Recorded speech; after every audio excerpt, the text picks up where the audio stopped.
Okay, Assalamu alaikum. Quick recap of our session, the book club session from Saturday. Alhamdulillah, it was a 2 hour class, which it was absolutely amazing because I used to do about 45 to 40-minute classes with these kids. It was the first time I was doing 2 hours. Alhamdulillah, time just flew by. We didn't even realize the 2 hours are gone. In fact, we were looking for more time towards the end of it because we couldn't finish our three stories.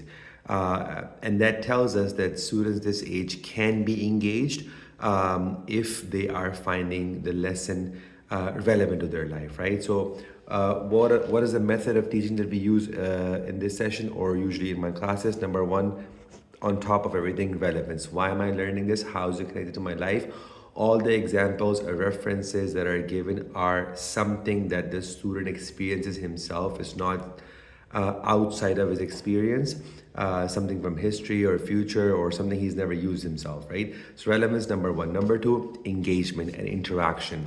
So the session consistently has to be interactive. Every discussion that we're having, kids love to share their thoughts. They are given the opportunity. That's what takes so long, right? Every single student shares their perspective, their side of the story, their understanding of the story, and that keeps them involved and engaged because they're consistently wanting to share, not just listen, but also wanting to talk and give their understanding of whatever has been explained.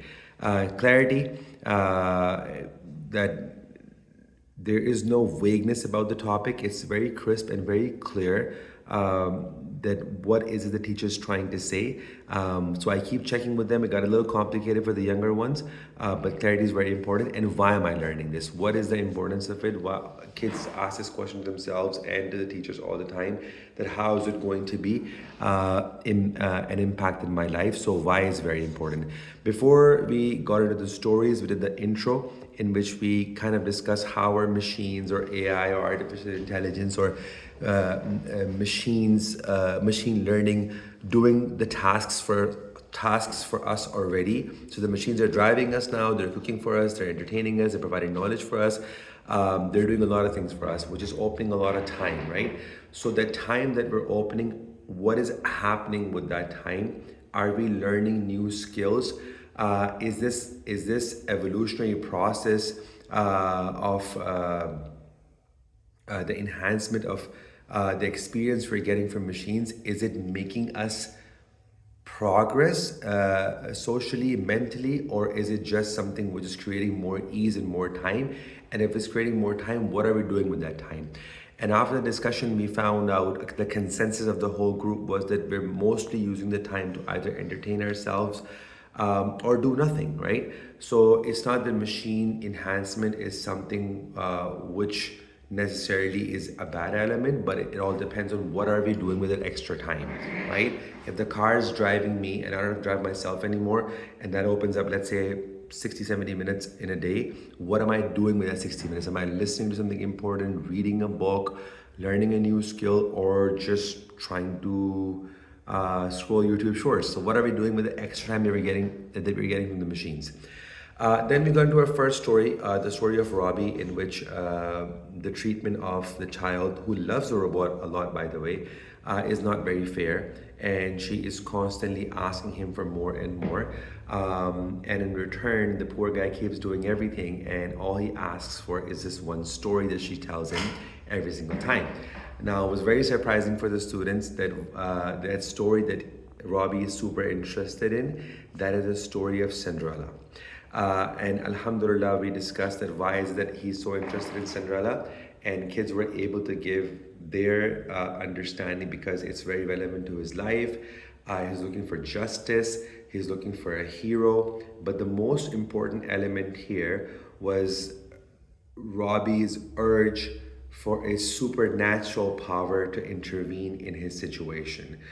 Because in the story of Cinderella, the fairy godmother, basically she breaks all the laws of physics. She's this supernatural person who comes in Cinderella's life and saves her, right? So this, it got into a much longer discussion that this urge of a higher power, a supernatural power, is the urge of God inside us. And it tells us that in our very, very difficult situations, we look to something much higher than any other human being or any other human help, something which can defy all laws of physics, and that is the urge of God. So it's a very good discussion. We briefly got into our story number 2, where the other robot QT or Cutie tells its owners that the task that I'm doing, that is looking for minerals in the mines, I am way too smart or wiser or more equipped than that, and it can't be that the purpose of my existence is just to constantly look for minerals in these mines on this planet. There must be something bigger that I am created for. And then we briefly discussed that with increasing intelligence or wisdom, one should automatically question the purpose of their existence. And this is where, alhamdulillah, we were able to connect the discussion once again to the beautiful Holy Quran, that Allah subhanahu wa ta'ala tells us that look at you, look around you.